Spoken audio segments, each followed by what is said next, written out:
business of the Senate. This broadcast is brought to you by the Parliamentary Broadcasting Unit in conjunction with the Kenya Broadcasting Corporation. My name is Edward Kabase. Enjoy your viewing.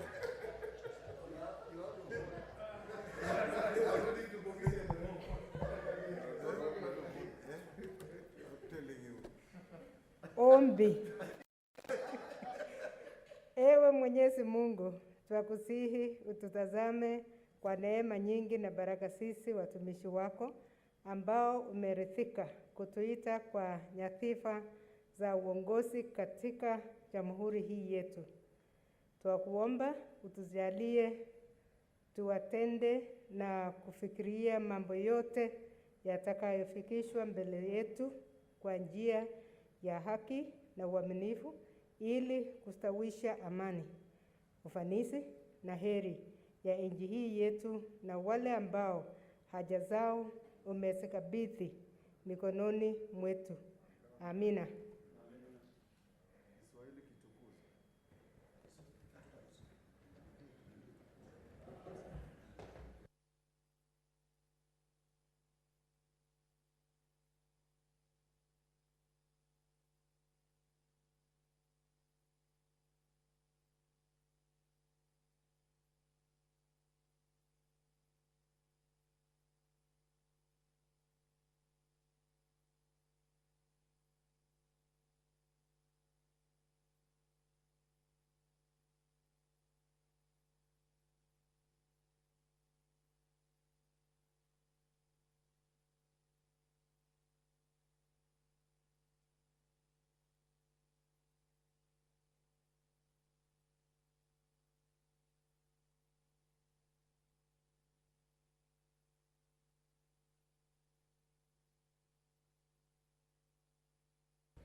Order number 1, administration of oath.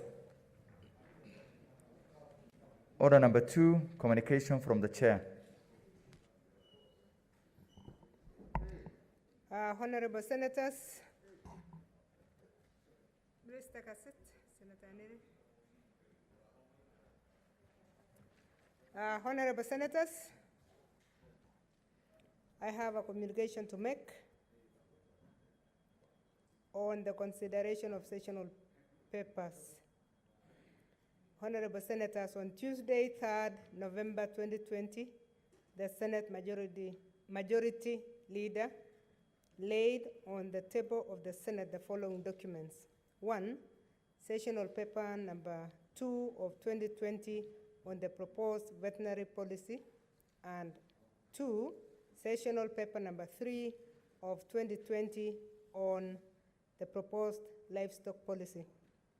Honorable Senators, this is the first time that the National Executive has submitted to the Senate policy documents that outline the government's long-term agenda in relation to the greater livestock agricultural subsector.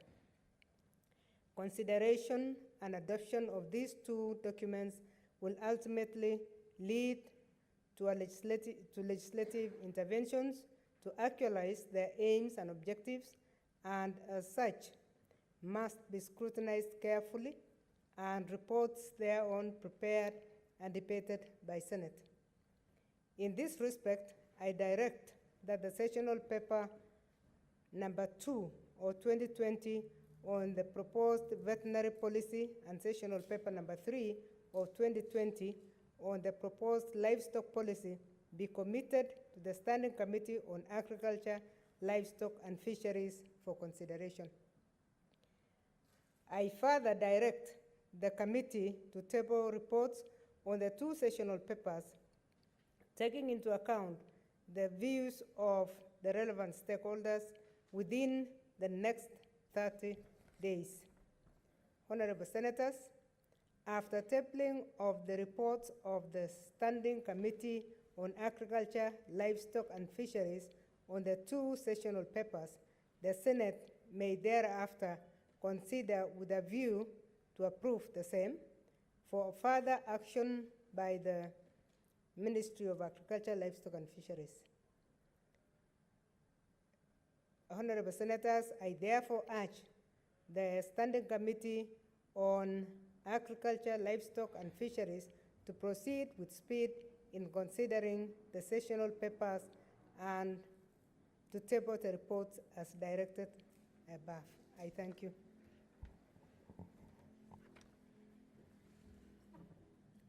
Next thought. Order number 3, messages. Order number 4, petitions.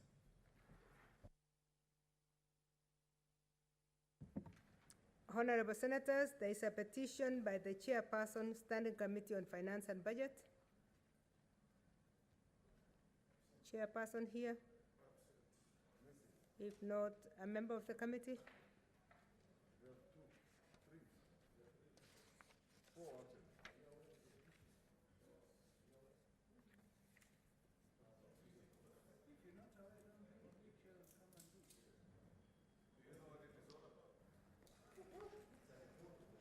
Mr. Speaker, sir, Madam Speaker, sir, Madam Speaker, I beg to lay the following paper in the table of the Senate today, Wednesday, 5th November.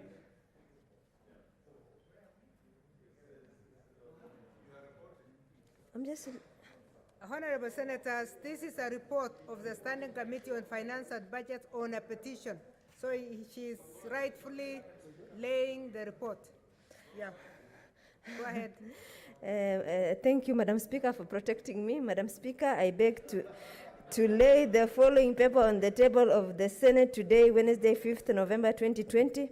Report of the Standing Committee on Finance and Budget on petition to the Senate by Mr.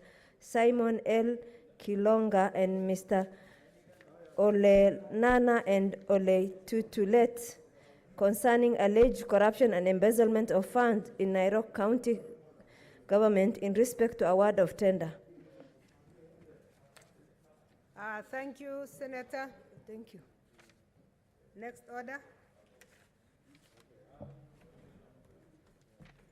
Order number 5, papers.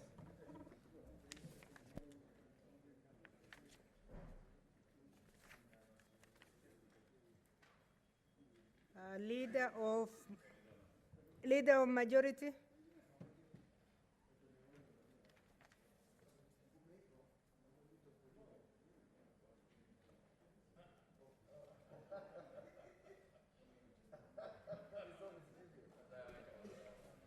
Chokozi. Madam Speaker, I beg to lay the following paper on the table of the Senate today, Wednesday, 5th November 2020, the Salaries and Remuneration Commission Annual Report for the financial year 2018-2019. I thank you, Madam Speaker.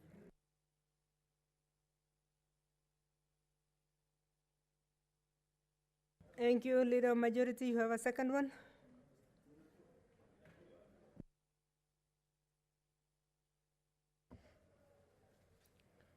Again, Madam Speaker, I beg to lay the following paper on the table of the Senate today, Wednesday, 5th November 2020. Crops, Nuts and Oil Crops Regulations 2020. I thank you. Thank you. Next order. Order number 6, notices of motion. Order number 7, statements.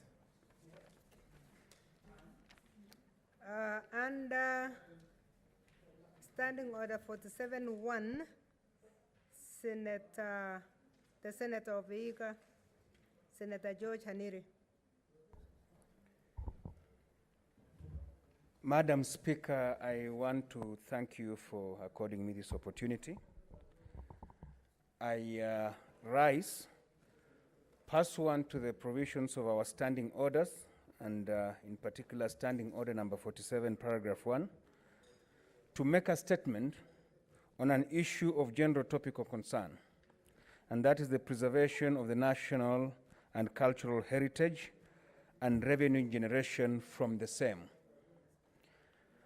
Madam Speaker, Kenya is home to 42 different unique cultures, also inhabited by Europeans, Asians, Indians, and nationalities from different parts of the world. The different cultures that have come together in Kenya form our identity and vast heritage. Over the past few decades, heritage conservation has been threatened by globalization. Important sites such as forests, hills, caves, sites, and many more are being destroyed to make way for modern infrastructure. Inasmuch as we appreciate modernization, we need to find a balance where both modernization and our cultural heritage can coexist for the improvement of our culture and our economy. Madam Speaker, in Vihiga alone, I can count more than 5 cultural sites that have been neglected and are wasting away, some destroyed and others completely neglected. The Wakereva footstone, which is found in Kivagara, also known as the Foot of Jesus stone, is believed that Jesus stepped and knelt on it to pray, is a site that should be accorded more importance than is currently given.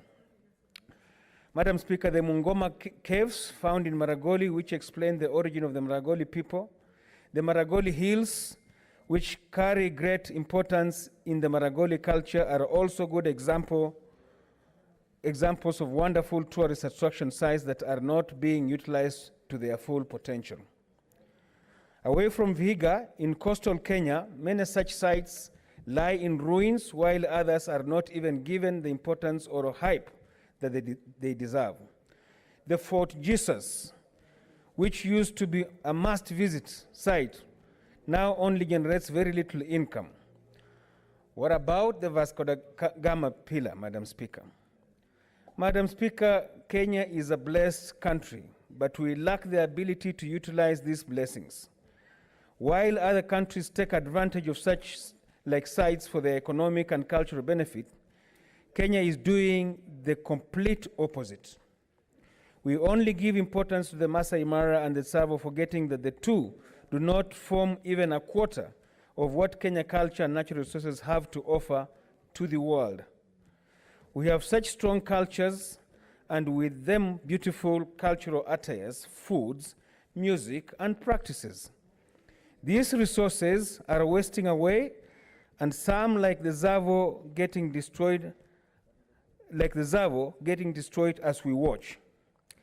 This year alone, there have been a number of fires that have threatened to destroy Tsavo. It was shocking that the response to put out the fire and completely ensure that it will not occur again took longer than it should have.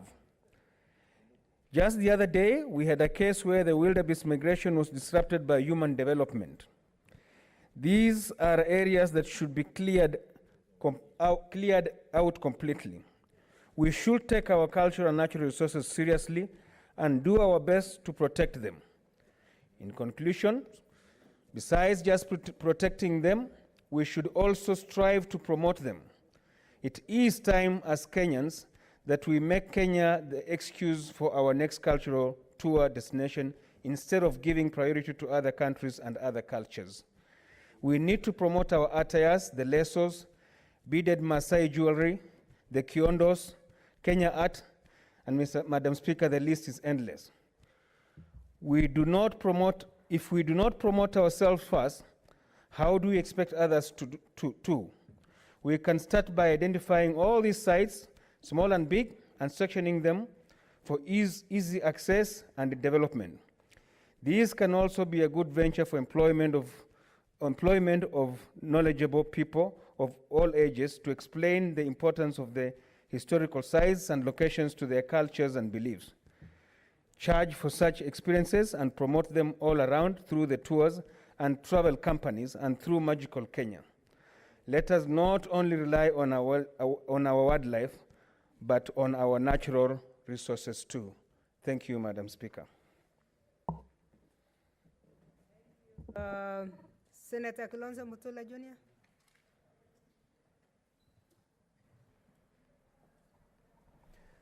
Thank you, Madam Speaker. The statement by Senator Aniri is actually extremely useful, and I hope that we can, even in the discussions we are having now, that the way forward is to have the things he's referring to preserved. And Madam Speaker, I happened to go to the British Library and find collections of writings of Isaac Newton in his lucid moments. He had crazy moments and he wrote even love poems and other things. And you'll find it in the British Library. You'll find the oldest Bible in the British Library. If the Kenyan government was to request Kenyans to produce things that they used in the past, writings, things that were used by the Mau Mau, and store them somewhere where people can use it as a site for purposes of cultural activities or even tourist attraction. Madam Speaker, I'm sure all these communities represented here and represented in the country would have very useful material, very useful writing. I had a certain chief who died recently, he's 107 years. This gentleman in his work had the map of Kenya before independence, the boundaries of Kenya before independence. He actually inspired me to do the boundaries law because at that time in the early days there was a boundaries commission which is contemplated in the constitution. Madam Speaker, it's unfortunate that the building called Kenya National Archives, right in the center of Nairobi, is just a bus stop. We know it because it's a bus stop for matatus going to Isili, Buruburu, etc., etc. It's a shame. The records, when you go to Washington, the museum or the archives, similar to the building out there, is actually protected. There is security, the building is clean, the building is advertised. Madam Speaker, this is a matter, I think, in terms of even shared prosperity, celebrating the various cultures of this country. Madam Speaker, this is very useful. The other day, Senator Omogeni, Senator Naomi Wako with a Q, we received a petition from 4,000 Shona people who live in Kiambu. They came from Zimbabwe. The women they dress in white Sunday to Sunday. They have a rich history. We have a rich history, and I know people who have the rich history of, yes, and rich history of even Chief Kivoi, who used to walk all the way to Mombasa. Madam Speaker, I'm not even sure which committee is going to handle this, but this is a matter I think we should profile. I mentioned this when I went to address the Kakamega County Assembly, that in the Kakamega County Assembly building is a list of the Kenyans who fought the World War I and World War II listed inside that chamber. In real terms, Madam Speaker, that chamber should not be used. It should be a tourist attraction. The other day, I met a gentleman who I castigated because he told me he got a contract to renovate the State Lodge in Machakos. I told him, you have made a mistake. And it is a mistake for the government of Kenya to renovate the State Lodge in Machakos for a reason. They actually demolished it and started reconstruction. There's a reason. Sir Evelyn Baring sat there.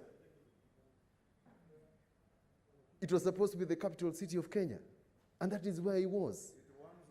It was once, yes. Thank you, Senator Wetangula. Yes, people should go there. Nairobi moved from Machakos. People should go there and understand where this country has come from. I've been to the city hall here, this one. The room in the middle was actually what was a chamber, the ones you see in the movies, for people to have public debates. The public participation and debates in Nairobi used to happen in this chamber. Now they use it as a conference room. It's a conference room for the governor. I'm telling you, it's an embarrassment. People are making money as tourists for old buildings all over the world and in all the cities. The church that is in Berlin, that was bombed in the World War, nobody bothered to renovate it. It's there. You go and see it. And Coventry, and you pay for it. We must celebrate our culture. We must celebrate our history. And some of these buildings, Madam Speaker, I happen to know the house. I want to disclose. The house where the first president of the Republic used to go and rest. I know that house. And it's there. should be a cultural site so that nobody ever sells it, nobody ever demolishes it, etc., etc.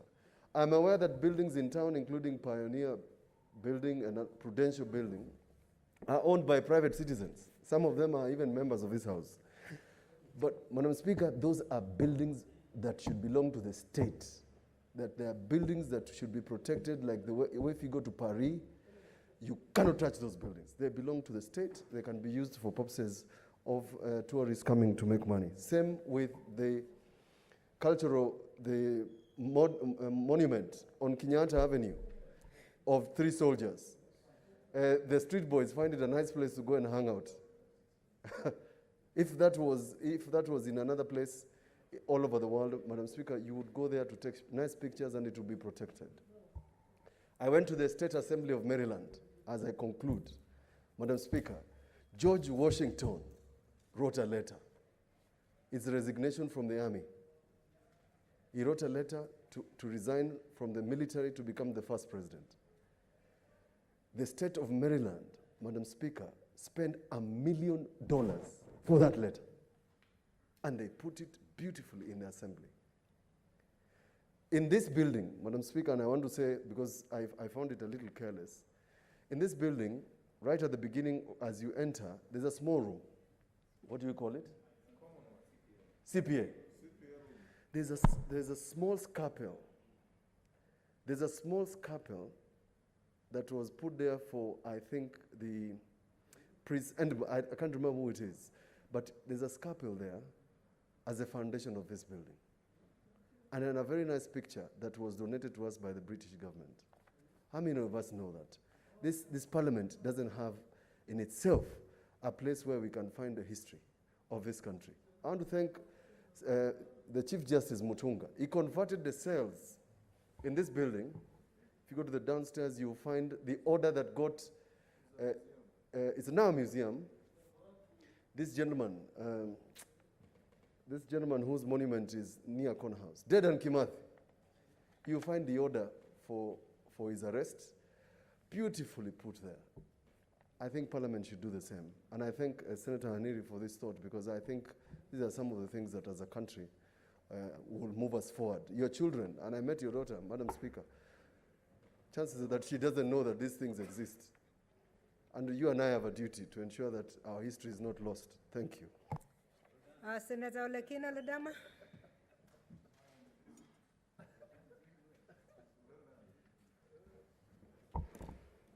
Madam Speaker, I thank you.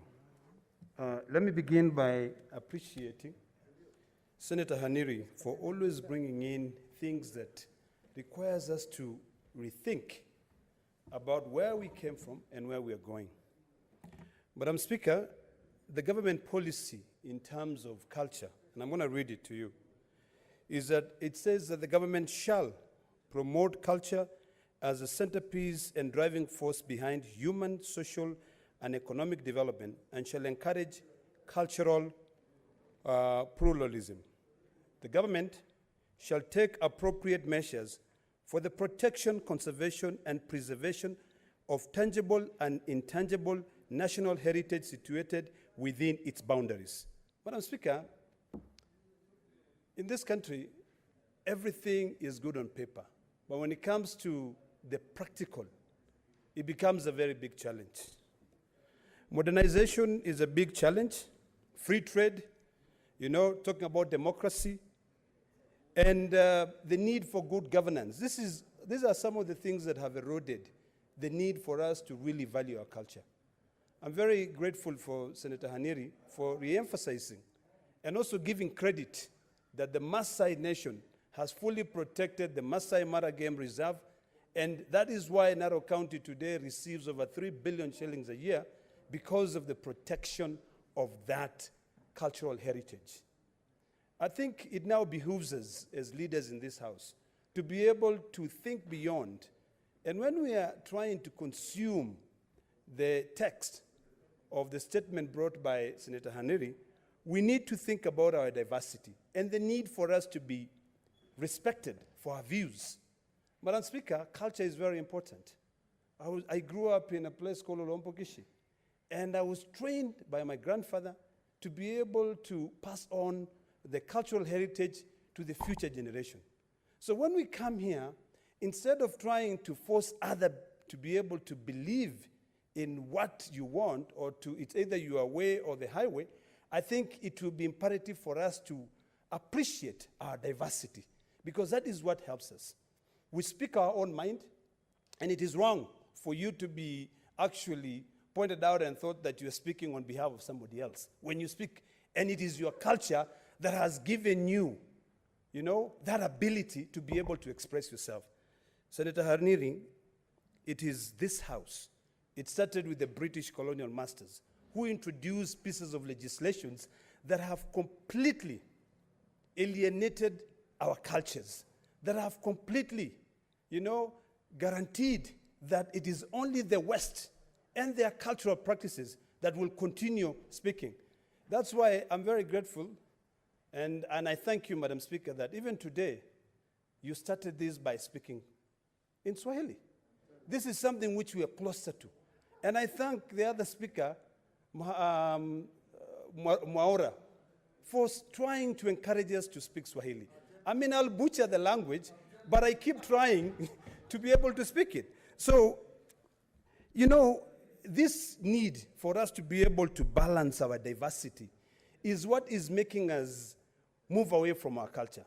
I want to echo the words of my brother, Senator Mtula Kilonzo, when he points out that we are completely missing the point. Instead of looking at the economic viability of our cultural heritage, we are trying to modernize everything. You know, it will not help. I've lived in so many countries, and in the US, every state is proud of their old cultural heritage. And this is why I strongly believe that when we are having this conversation of coming up with a new constitution, it is about time now we move that issue of that policy, we move, because I've seen it's a function of national government.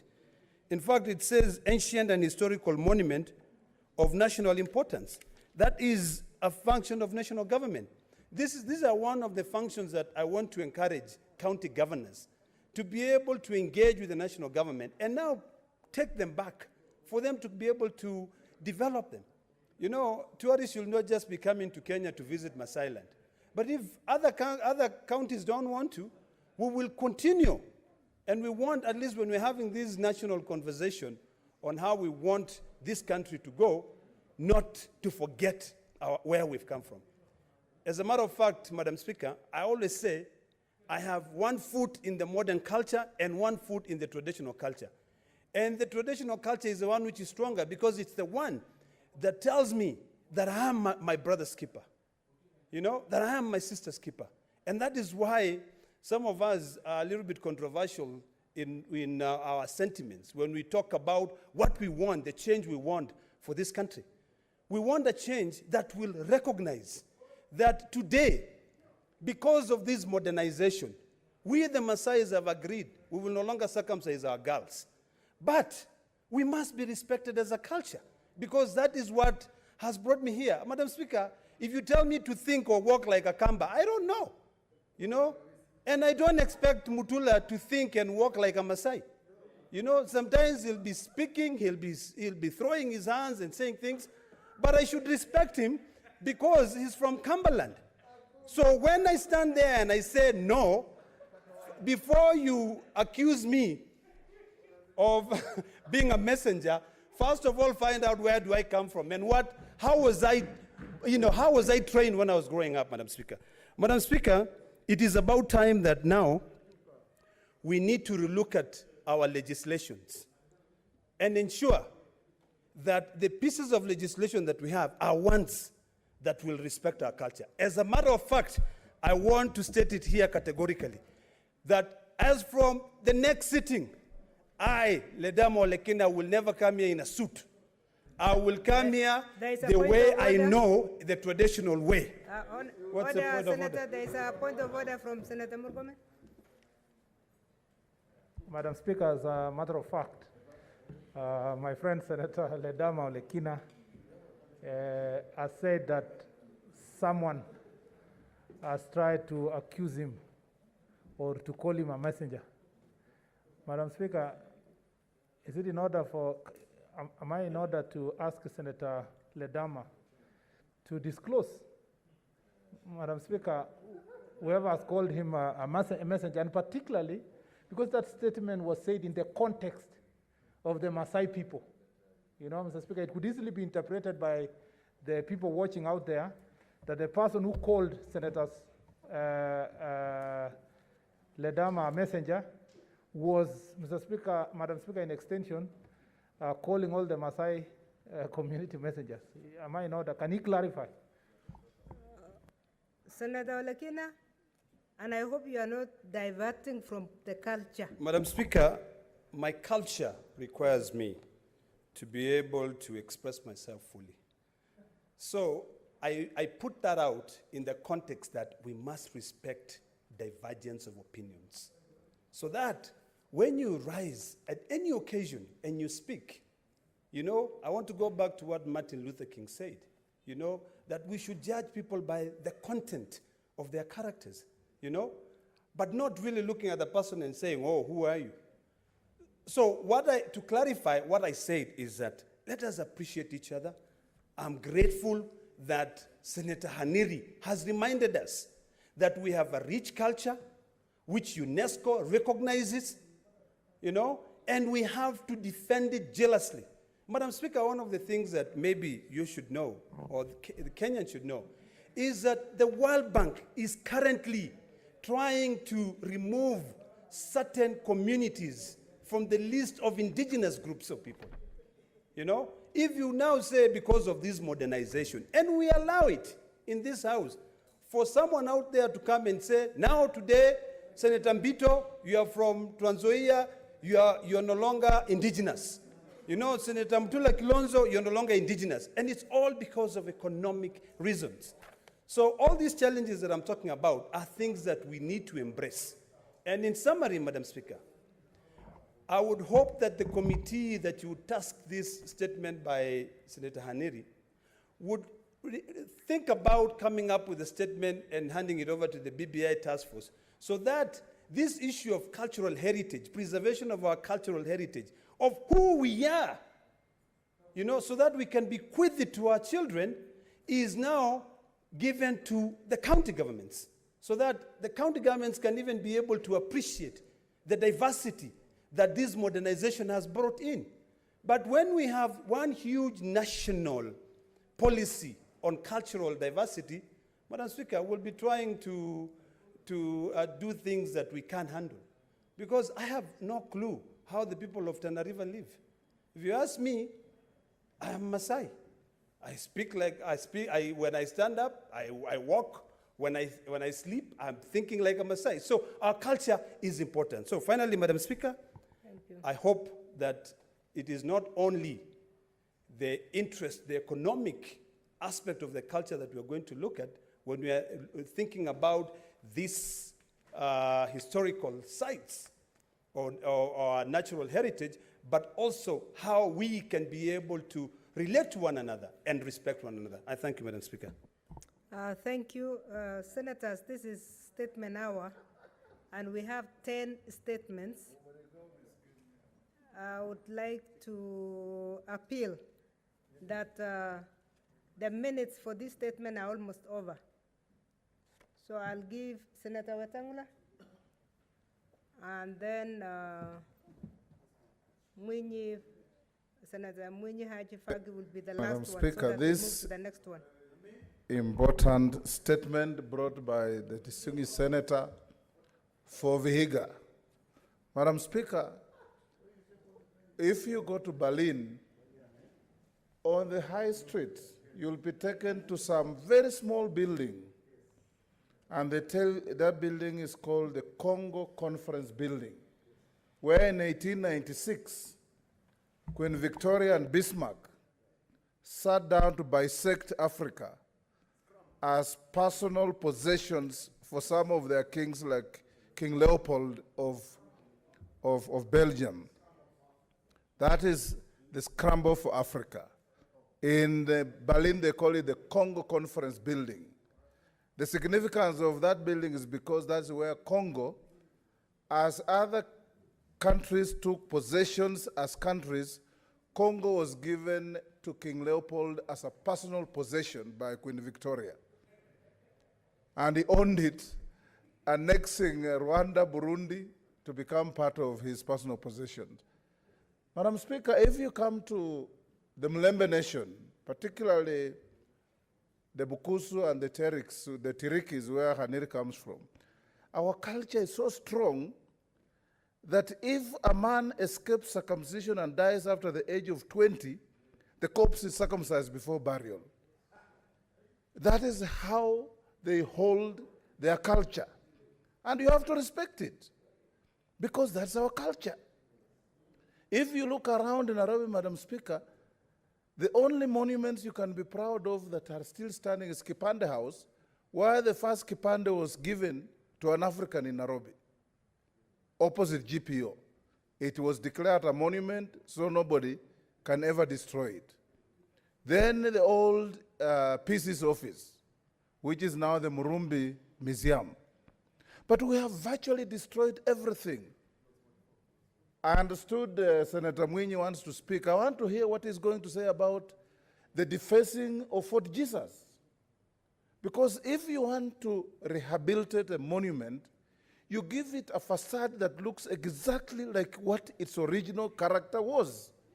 You don't come with brick and mortar and start reconstructing a monument. Then it doesn't become the monument.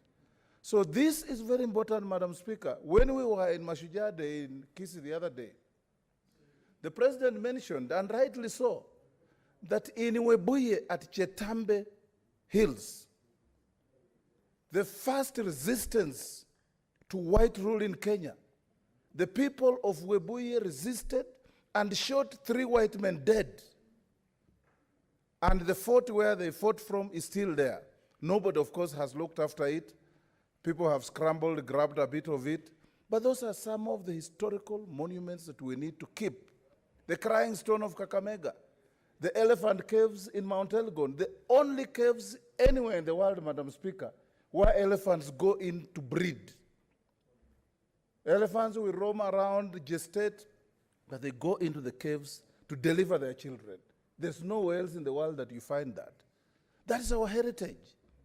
But now we're in a country, Madam Speaker, where people just scramble for primitive accumulation of wealth at the expense of everything.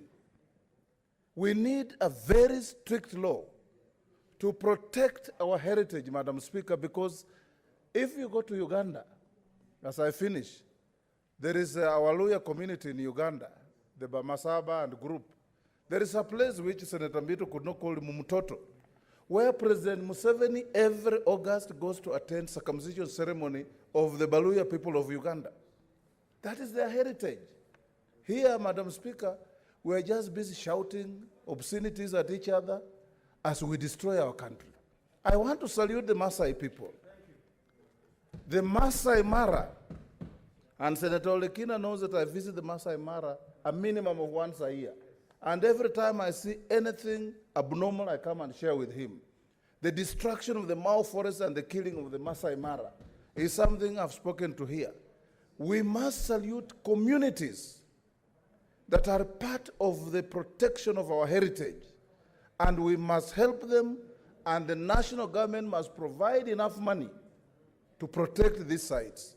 Long ago, Madam Speaker, when to be appointed a minister for heritage, it was seen as a punishment. In fact, now it should be seen as a source of pride because you are going to protect what Kenyans hold dear. So I salute Senator Haniri. Whatever committee you give this statement, Madam Speaker, let them not only look at issues to protect our heritage sites and our heritage interests, but also develop a law and update the existing law so that our heritage becomes part of our history. There's no point for us to be visiting other countries to see where their kings used to sleep when we don't even know where our chiefs used to grace. Thank you, Madam Speaker. Thank you, Senator Mwinyi Haji Mohamed. Asante Bispika kwa kunipa fursa hii kuchangia petition ambayo imeletwa bunge na Senator wa Vihiga, Senator Khaniri. Mheshimiwa Spika, utamaduni yani culture ama ustaarabu ndiyo chanzo cha utu na ubinadamu. Mheshimiwa Spika, ni jambo la kusikitisha kwamba kwa sasa tumeweza kuweka ustaarabu na utamaduni wetu nyuma kiasi ambacho vizazi vijavyo huenda vikapotea vikawa havina mwelekeo. Mheshimiwa Spika, nikichukua kwa mfano Mombasa, ndio tunaweza kusema ilikuwa ni kitovu kwa wakati fulani cha ustaarabu wa Waswahili, kwa sababu pale ndio lugha ilianza kuzungumzwa na ikaendelea kusambaa kuja sehemu za bara. Lakini ukiangalia ni masikitiko makubwa kwamba hata zile taasisi ama vitu ambavyo tulikuwa navyo zamani vya kuweza kuangalia utamaduni huu umeweza kuisha. Ukiangalia Mheshimiwa Spika, kaunti zote katika Kenya hakuna ambayo inatilia mkazo swala la utamaduni. Mwaka uliokwisha nilibahatika kusafiri na Spika kwenda Tana River, ambapo siku ile ilikuwa ni siku ya utamaduni, na tukaona vitu vingi sana vya kitamaduni ambavyo vimeweza kuonyeshwa pale ili kudumisha utamaduni wa Wapokomo, wa Orma na wengineo ambao wanakaa sehemu zile, lakini swala hili hakuna katika sehemu zingine. Kwa hivyo ingekuwa vizuri kama sisi katika utamaduni wetu na kuweza kueleza wale watalii ama watu wote wanaokuja katika Kenya kutembea kuona kwamba kaburi hilo lingekuwa mfano kielelezo kama utamaduni wa kwanza. Pia vile vile tunaona katika bunge wakiweza kurekebisha mambo, wanarekebisha mambo. Na hivi sasa, zamani tulikuwa tukipita hapa, kama nilipokuja mwaka ule mwingine nilikuwa wa 13 14, tuliona viti vya Spika, tuliona nguo zake, tuliona tamaduni nyingi zilizokuwa hapa bunge. Lakini hivi sasa kwa sababu tumeweza kutengeza, tunasema tunatengeza kisiku hizi, angalie sasa vile ilivyo Spika. Hakuna kielelezo chochote katika bunge kuambiwa kwamba Spika wa kwanza aliketi kwenye kiti hichi, kile kilicholetwa na wakoloni. Hakuna tamaduni zozote ndani ya hili bunge letu la Kenya. Kwa hiyo Spika, nafikiria ingekuwa muhimu pia kuangalia tamaduni kama hizo. Spika, vile vile nikiweza kukubaliana kwa upande ule wa utamaduni, sisi kama watu wa Mijikenda kutoka maeneo ya pwani tuko na nguo kama mahando. Hizo ni nguo ambazo tungejivunia, lakini ukiangalia katika utamaduni wetu sasa tunaanza kusema kwamba mahando ni mambo ya zamani, hayawezi kutumika hivi sasa, na hali hiyo ni kitu muhimu zaidi. Vile vile tuko na mahali kama kule Kayafungo ambako wazee wetu walikuwa wakienda wakiomba Mungu, na mpaka hivi sasa kuna wazee ambao wanaenda wakiomba Mungu.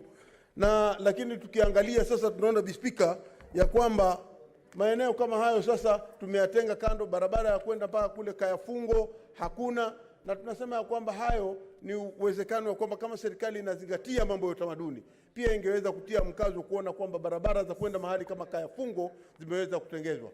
Kumalizia Spika, ni mambo kama ya ile Vasco da Gama pila iliyo kule Malindi. Vasco da Gama pila ile iliyoko Malindi ilijengwa katika karne ya 14. Wazungu wanaita 1498. Mwaka huo ilijengwa. Sasa ukiangalia katika 14, sasa tuko katika karne ya 20. Hiyo ni karne karibu 6 zimepita. Spika, ukiangalia hivi sasa katika Wakenya wale wanaokwenda kuangalia Vasco da Gama pila ni kidogo sana. Ni kwa sababu serikali haijazingatia ile mikakati ya kuona kwamba utamaduni wetu sisi tunaweka kipaumbele. Kwa hiyo Spika, mimi nikiunga mkono ni kwamba serikali inatakikana iwajibike katika jambo hili la utamaduni. Asante Spika. Thank you, Senators. Honorable Senators, Senator Aniri made a statement under 47.1. I don't think he expected to attract this amount of contributions from members. Rather than move it to a committee that may not even understand the origin of the statement, I would like to ask Senator Aniri to go back, look at Article 11 of our Constitution, and see what kind of law can come out to protect the culture as articulated by members. So I think you can build it further so that either you move it yourself as an act or you take it to the committee. But whichever way, the committee will have an opportunity during public participation. Thank you. The next statement is from the Senator of Trans Nzoia, Senator Michael Mbito. And honorable members, I will again give very few members this time because it's a very straightforward statement.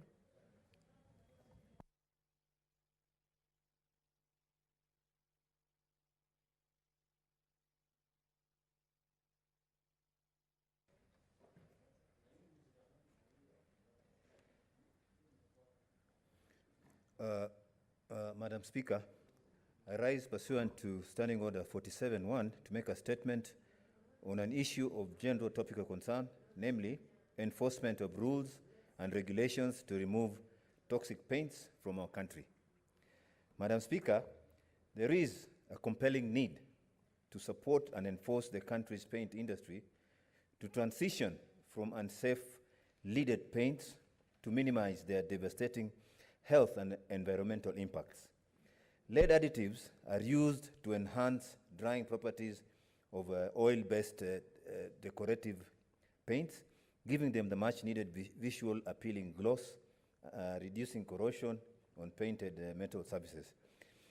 However, this comes at a steep cost to human health, especially in women and children, given that these paints are extensively used in homes, schools, vehicles, buildings, roads, toys, furniture, and playground equipment. Madam Speaker, sir, lead in paint was first identified as one of the emerging policy issues during the Second International Conference on Chemical Management, ICCM, in 2009. The ICCM launched the Global Alliance to eliminate lead in paint as a voluntary partnership that is jointly led by the WHO and the UN Environmental Program in order to protect human health and environment. Exposure to the heavy metal through air, soil, and food causes brain and nervous system damage, resulting in decreased mental abilities, heightened risks of behavioral problems. It can also cause anemia, kidney damage, hypertension, impairment of reproductive function, and other disastrous effects. Some of these health impacts are generally irreversible and lifelong. Madam Speaker, as you're aware, leaded petrol was phased out of Kenya in 2005 following concerted public health campaign. In the same manner, the time to phase out leaded paints too is long overdue. The developed world banned lead in paint in the 70s and 80s, while in most of the developing world, lead paint is still legal, despite the fact that the alternative lead-free paint is affordable and easily available. Beginning 2013, issues of lead on paint came into Kenya's public domain, and in recognition of the serious threat posed by leaded paints, the Kenya Bureau of Standards developed and gazetted 2 standards to curb the production, importation, exportation, sale, and use of paints. The standards, published by the Kenya Gazette, notice number 675 of 26th of January 2018, limits the total lead content in paint, varnishes, and related products to 90 parts per million, a limit recommended by the United Nations Environmental Program. This made Kenya only one of the 5 countries that have done this, joining South Africa, Cameroon, Tanzania, and Algeria. Madam Speaker, despite this effort to safeguard human health and environment, as well as to prevent technical barriers to trade across the East African region, the said standards are yet to be implemented. Madam Speaker, Kenya is under obligation to demonstrate action to address the environmental and health impact of lead exposure from these paints. The most effective way to ensure these consumers get lead-free paint with no addition of toxic metals is by enforcing the standards and creating the necessary awareness. The time to phase out lead paints is now, Madam Speaker. I thank you. Thank you, Senator. I'll give 3 senators. Senator Faria. Thank you, Madam Speaker, for giving me an opportunity. Thank you, Senator Mbito, for bringing this statement. There is a lot of issues in this country, Madam Speaker, that is unhealthy, yet they are continuously in our markets, like toxic fertilizers, foodstuffs that are expired, that are repackaged. Madam Speaker, you will see even on the road, especially when it rains, there are cars that produce, so much fumes until your vision is blurred as you drive, Madam Speaker. And as a result of all those things, Madam Speaker, there is spike in cancer cases in this country. Madam Speaker, as a family, we lost 2 people to cancer just last Saturday and the just immediate Saturday, Madam Speaker.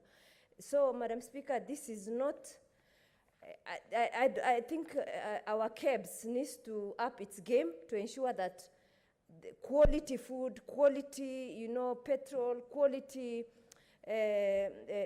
paint and everything else that is harmful to human are tackled, Madam Speaker. Madam Speaker,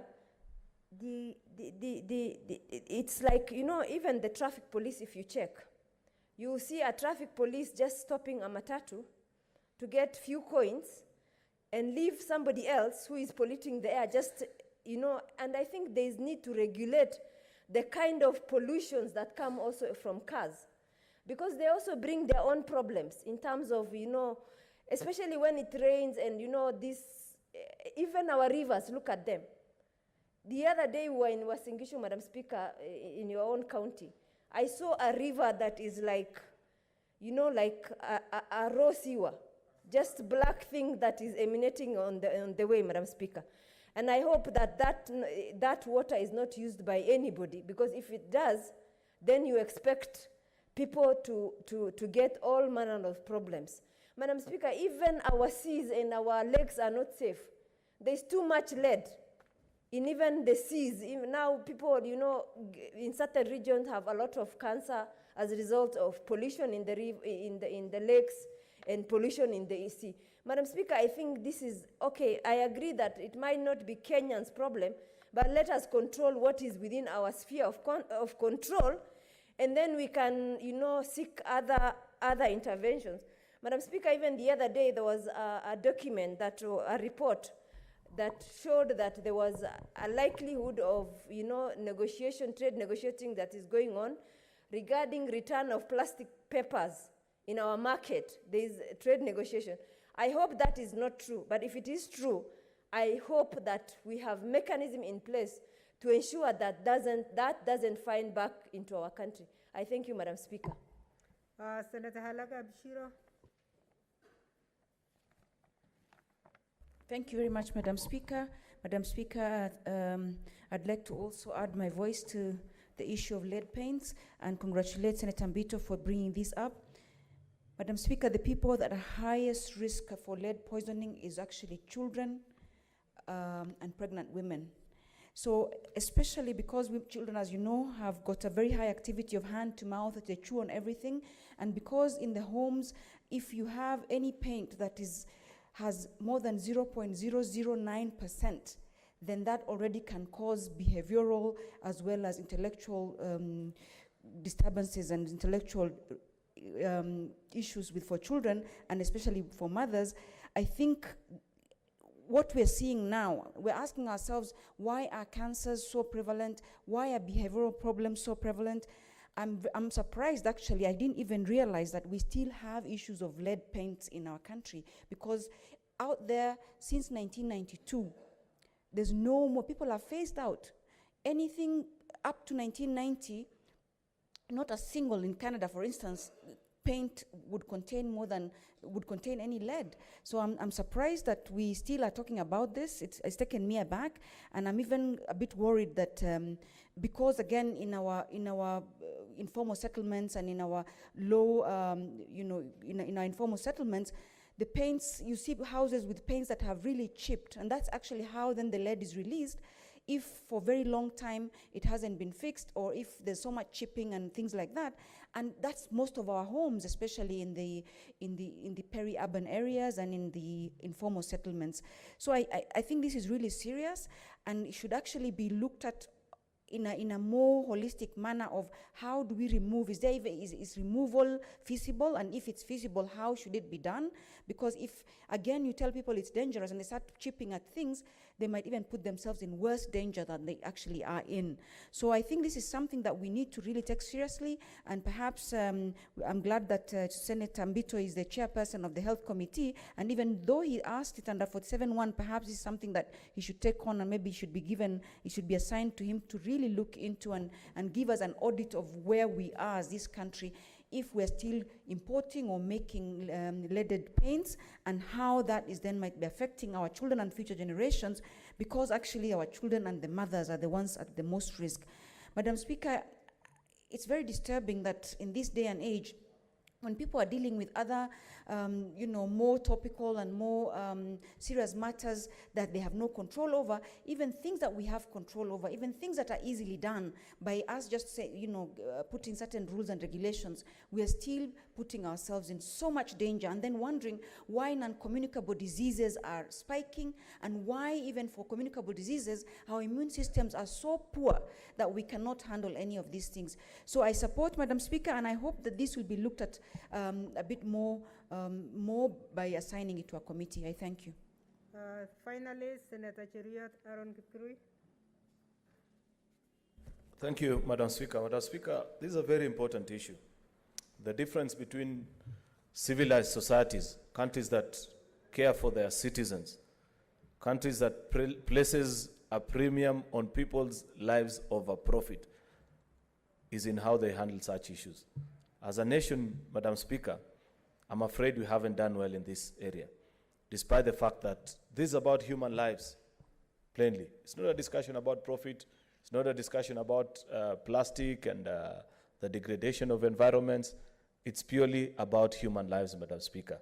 And this is such a serious indictment on us as a leadership, because there's nowhere else that citizens of this country are looking up to for answers on such questions. Why such paints are still in use in our country? Why certain types of fertilizers that are banned all over the world but only used on the poor people of Africa are still being traded within our society?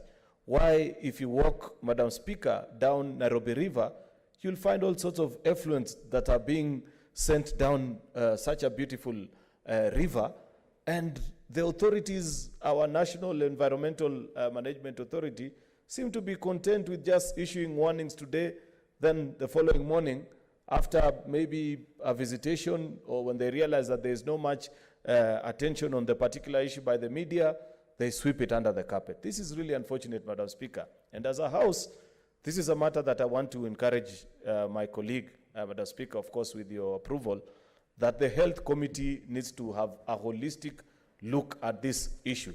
A statement alone is not enough, but all the issues that have been raised by our colleague senators who have spoken on this particular issue, including some of even government parastatals. When I served in the Energy Committee, Madam Speaker, if Senator Mutula was here, would have brought to the attention of this House the damage that Kenya Pipeline has caused to the people of Makueni with the oil spills in Kibwezi, and I can't remember the other place. And they have appeared before our committee. Citizens have come before us as senators, and they've said there's nowhere else we can go. We are looking up to you guys as our leaders.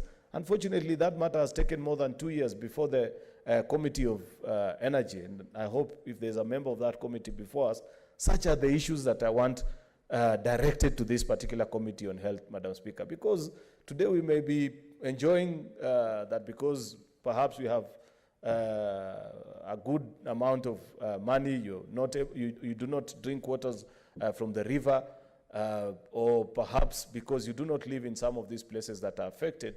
But what happens tomorrow when it's a relative of yours, or when it gets to a point such that our country is so badly affected? By the way, Madam Speaker, even that protection of social strata of our society has long been eroded, because the foods that we eat, 90% of the time, you have no idea what process they have gone through. Yet we as a parliament haven't come through with regards to this legislation. Therefore, I humbly request, Madam Speaker, that you grant the opportunity to the Senate through the Ministry of Health, because this is purely a health matter. It's about the lives of our people, that they interrogate this issue and furnish us with a proper report, complete with a raft of, if it is paints and fertilizers and companies that are degrading our environment, on what we need to do as a society. I'm sure a resolution of this House to ban some of these things out of existence in the market in Kenya will be enough, and government will act. Therefore, work unto them, Madam Speaker. Thank you for this chance. Thank you, Senator. Honorable Senators, I think the contributions have enriched the statement that was made by Senator Mbito. And Senator Mbito, you are the chair of the Health Committee. I think senators have spoken. We would like to refer it back now to the committee level so that you actually ascertain the enforcement of the rules and regulations and bring a report to this House within the next 30 days. Thank you. Honorable Senators, I'll come back to Senator Malala's statement a little later. I want to get these ones committed. The statements pursuant to Standing Order 48-1, and I will only allow the reading and one other person. The reading and one other person. Then we commit and come back, because most of you will be interested to listen to the statement from Senator Malala, which is not here, but it's a statement on the crisis in Kakamega, on the looming health. So a number of you have the same crisis, so you'll be interested in that one. So let's commit the others.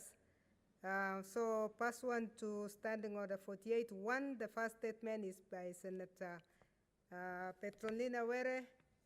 She's not around, she has not sent anybody, so we skip that one. The next one is by Senator of Kericho, Senator Aaron Cheruiyot. Thank you, Madam Speaker. Madam Speaker, I rise pursuant to Standing Order number 48-1 to seek a statement from the Standing Committee on Health regarding the operations of non-payments of COVID-19 claims by NHIF and private medical insurance company. In the statement, the committee should, 1, explain why the National Health Insurance Fund has declined to meet treatment cost of its members who have been diagnosed with the COVID-19 disease. 2, state why private medical insurance companies have also declined to cater for treatment costs for their clients suffering from COVID-19.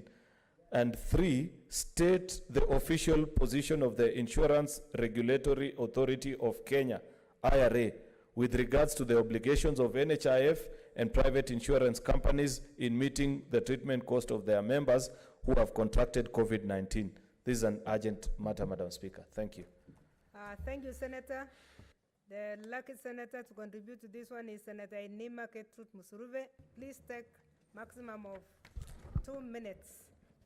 Thank you, Honorable Speaker, for giving me this opportunity. And I want to say, Honorable Speaker, that the issue of COVID is now really rampant in the country.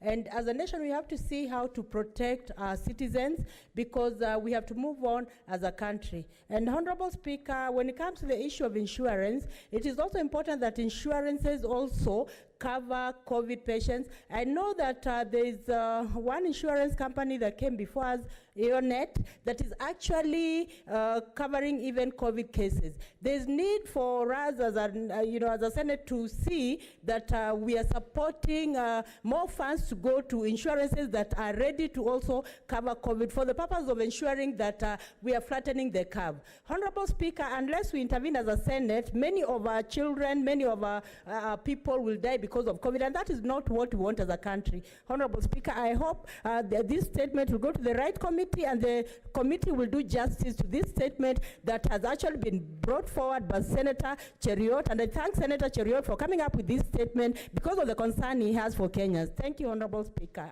I support this statement. I second. Is it seconding us? Also, Honorable Speaker. Thank you. I support.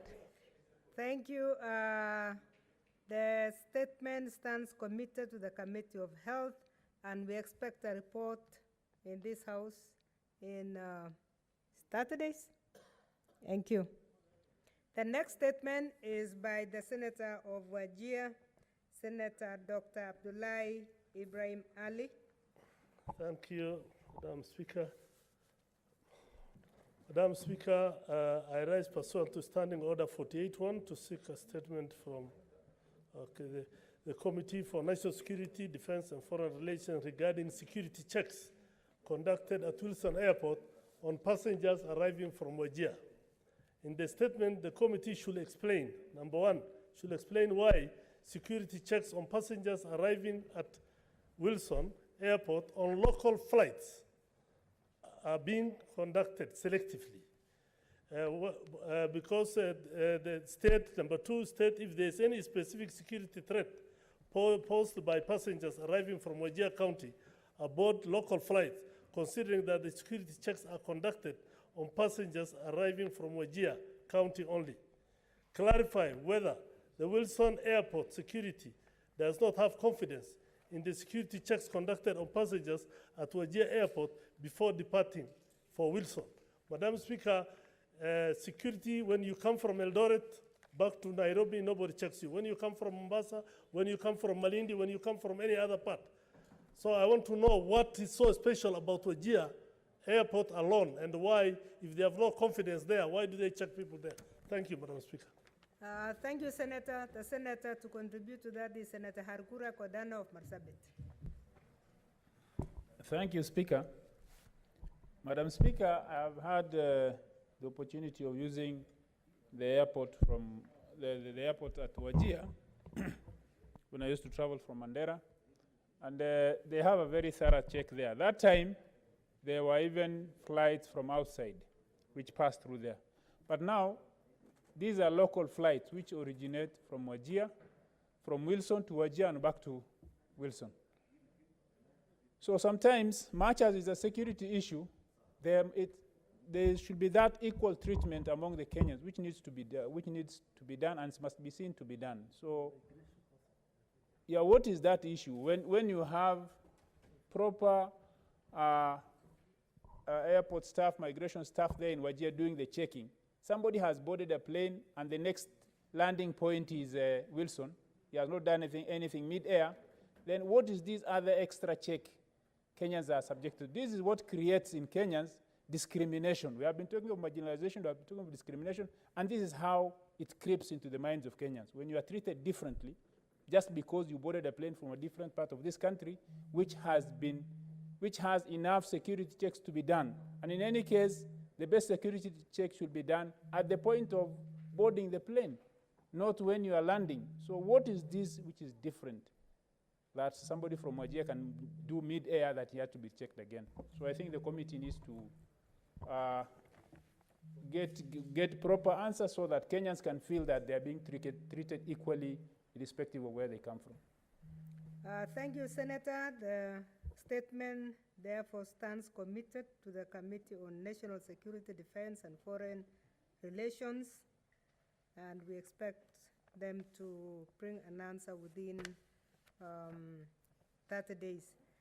The next statement is by the Senator of Lamu. I don't see him here. The fifth statement is by the Senator Millicent Omanga. I don't see her here.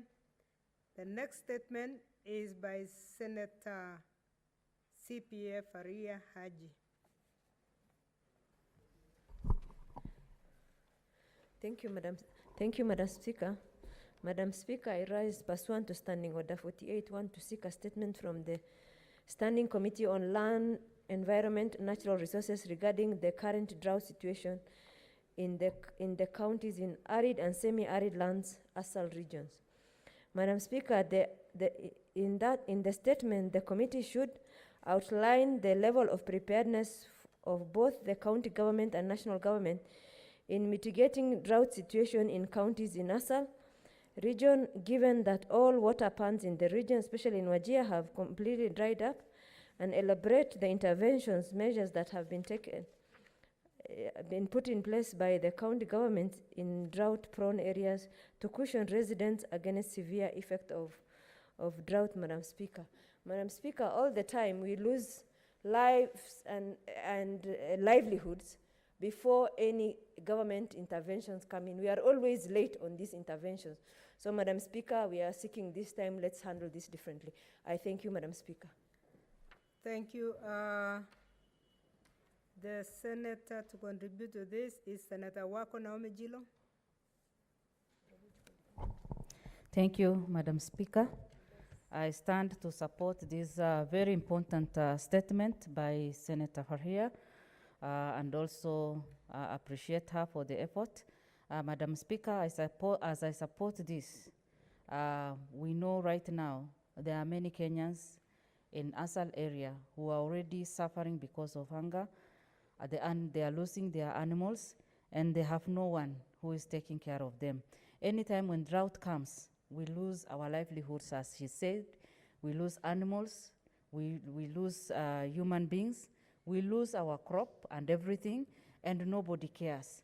And it is like after every 2 years or 3 years, the drought comes. It is not that the government does not know that the drought is coming, but we have always known. So is it possible for the government, as Senator Farhia said, the national government and the county government, to always plan in advance so that we don't lose lives for both animals and the human beings? When this happens, our children who go to school and depend on the sales of the animals also cannot go to school.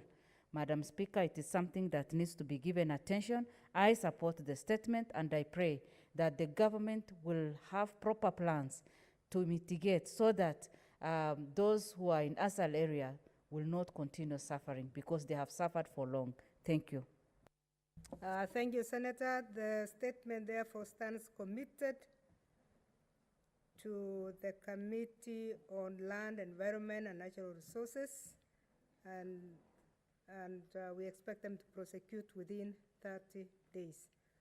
The next statement is by the Senator of Wajir, Senator Dr. Ali Ibrahim. Thank you, Madam Speaker. I rise pursuant to Standing Order 481 to seek a statement from the Standing Committee on Roads and Transportation regarding the tarmacking of Wajir Ring Road, 4 Mile Road. In the statement, the committee should clarify whether the Kenya Urban Roads Authority, KURA, conducted public participation before tarmacking the Wajir Ring Road, and if not, provide the reasons. 2, explain why KURA prioritized the Ring Road over tarmacking of the Lagbogol-Wajir Road, which are more important roads for inter-county socio-economic prosperity. 3, state the value of the Ring Road and what it adds to the residents, to the lives of the residents of Wajir County. 4, state the measures, if any, put in place by the government to ensure that KURA consults and gives priority to debilitated roads in Wajir County, including those that open up the county's interior for socio-economic activity. 5, state why KURA does not tarmac the roads within Wajir municipality instead of tarmacking a road which goes to nowhere. Madam Speaker, this ring road is 4 kilometers around Wajir, while Wajir town itself does not have tarmac. The KURA is making a road around Wajir town as if it's like the M24 of London, so that people are supposed to come into but this road is going to nowhere. The town has no tarmac. This is a waste of resources and nobody knows about it, Madam Speaker. Could the committee give us proper answers for this money which is wasted? Thank you very much. Senator Cherargei, did you press? Thank you, Madam Speaker. I think I agree that I indicated earlier, Madam Speaker, before we went on recess, that it seems that the road agencies in this country have a problem. The KURA, the KENA, and KERA are chronically incompetent and ineffective. And I think it is the high time that we must look at the law that guides these agencies, because it seems like the audit, that time we had an issue with the Don Gokundu in Mombasa. Now we are having in Wajir, we also have in North Rift. You remember the incompetence, the way they have run in compensation of your pipers in Eldoret. So, Madam Speaker, I think it is reached a high time that through the Committee of Roads, we call a Committee of the whole House, where the Minister in charge of roads, Mr. Masharia, must come here and share with the senators what Kura, Kera, and Kena are doing to address some of these issues. One example is that road that comes from your county, from Eldoret, Kapsabet, all the way to Awasi, and all the way to Chafakali, Western Kenya, Vihiga. There is nothing maintenance. The only time Kenya appears is when either they are cutting grass or they are just marking and then they disappear. And the road is too narrow. There are so many accidents. Yet, Madam Speaker, these are, when you look at the budgeting process that we have in this country to Kenya, Kera, and Kura, is so humongous. I don't know whether we give them too much money and yet we don't oversight them properly until they decide to become grossly incompetent. If you go to our towns, and Kura is one of the chronic one, because if you go to most of the towns, even with the census of 2019 across our counties, Kura, you will never get Kura doing more than 4 kilometers or 2 kilometers, yet they are allocating a lot of resources, Madam Speaker. Madam Speaker, I think it is the right time that we audit these road agencies. And secondly, I request through the Committee of Roads that let the all senators be invited, because the issue of roads, especially across our counties, is so critical that we need answers and we need audit. And if it comes to an extreme end, Madam Speaker, as I conclude, we can, in fact, most of these Kura, Kena, and Kera do not even align themselves with the Constitution. We can even decide to scrap them and form one authority that will ensure that we get answers from one place, Madam Speaker. I thank you. Thank you very much. The statement therefore stands committed to the Standing Committee on Roads and Transportation, and we hope they can ensure that the whole Senate is involved in this, because it looks like the problem is countrywide. The last na information hiyo ndio akichangia atuambie yale machungu ambayo watu wa Pwani wako nayo, na sisi kama viongozi wa bunge hili, Bi Speaker, ni jukumu letu kuhakikisha kwamba kuna usawa Kenya hii, kwamba Kenya hii sio ni Kenya ambayo iko na makabila 43, na ni lazima usawa ufanyike na haki ifanyike Kenya hii. Na sisi tungependa kuunga mkono wale mandugu zetu wa mkoa wa Pwani, na sio hao peke yao wanaumia, pia sisi kule Western Region tunaumia, kwa sababu tuko na mashirika kama Lake Victoria Water Services. Unapata kwamba bodi nzima liko na karibu kabila moja ambalo limekalia hilo bodi, na sisi haswa watu wa mkoa Magharibi hatujakilishwa katika bodi. So ningependa kumpatia information kwamba sio yeye peke yake ama sio watu wa Pwani peke yao ambao wanaumia, bali ni Kenya nzima, na hili janga ni lazima tulitatue hapa kama viongozi wetu. Thank you, Senators. We had ruled that it's only one person who contributes to any of the statements, because we are going to a larger statement. Let me allow her, because Senator Malala twisted the information into another statement. The Speaker, if you got, yeah, ulikuwa memaliza. Senator Shionga, for 1 minute, please. Okay, give me the mic. It was called information. Who is going to speak in Kiswahili? Thank you, Madam Speaker. Madam Speaker, Kiswahili is a bit difficult for me, so I'll express my concern in English. Thank you, Madam Speaker, for giving me this opportunity to support the statement by Senator 001. Madam Speaker, it is very unfortunate that in Kenya, we are still practicing the old habit of choosing people from one ethnic group or one ethnic background. Madam Speaker, Kenya people are learned nowadays. And if you are learned, then you are qualified to do any job that you have skills and experience. Madam Speaker, having looked at the statement and having seen the expression that Senator from Mombasa has raised, it's unfortunate that the people who are in this, who are interviewed, especially Nzomo, who came first, and then followed. And I just want to inform members that I know Senator Malasa's statement is going to attract a bit of attention, because a lot of us are from counties that have rising cases of COVID. But the first, or the number 7, is also going to deal with the progress report on the